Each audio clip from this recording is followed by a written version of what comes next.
Национальная культура вдохновляет на создание кулинарных шедевров.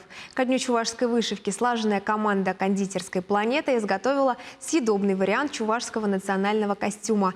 Этот и другие уникальные экспонаты на кулинарной выставке увидела наш корреспондент Людмила Майкова. Кондитерская «Планета» работают не просто кулинары, а немного волшебники. Вдохнуть жизнь в классический национальный костюм и наполнить его новым содержанием. Такую миссию взяла на себя команда профессионалов. Только на первый взгляд это ткань. Внутри скрываются аппетитные медовые коржи, снаружи мастика. Все детали съедобны, можно попробовать и рукав, и подол. Да кто же на такую красоту посмеет покуситься? А сейчас мы ажурные детали приклеим к платью белковым кремом.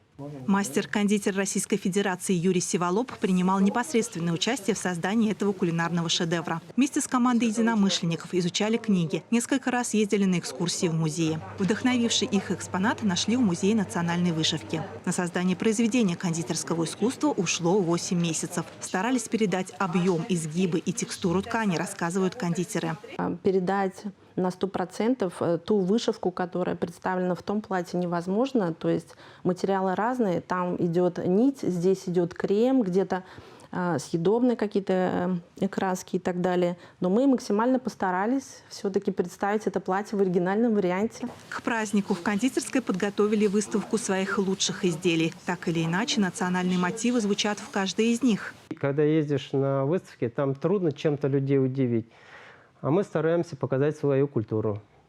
Мы гордимся ей. Природа, наверное, заложена в человеке, называется, объединяет такие понятия, как род, корни, идентичность.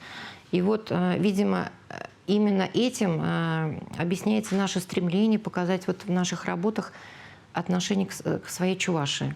Съедобная вышитая салфетка, композиции нарспи и нити жизни. Кондитерское искусство высшей пробы, отмеченное золотыми и бронзовыми медалями на профессиональных чемпионатах среди кондитеров. Более 9 лет мастера «Планеты» представляют Россию на чемпионатах мира и Европы. Благодаря их таланту с чувашской вышивкой знакомы в Германии, Люксембурге, Турции, Словении и Черногории. Здесь открыли свой уникальный рецепт сохранения и передачи традиций. Самобытность, она всегда действительно подкупает, потому что там есть глубокие корни. И когда люди видят другую, незнакомую для них ипостась, но какие-то совершенно необычные традиции, действительно это подкупает, дает состояние приобщенности какой-то. Ты можешь включиться в чужую культуру, почувствовать ее. Оценить ювелирную работу воочию и восхититься фантазией кондитеров смогут посетители кафе «Планета». Людмила Майкова, Михаил Солин, Вести Чувашия.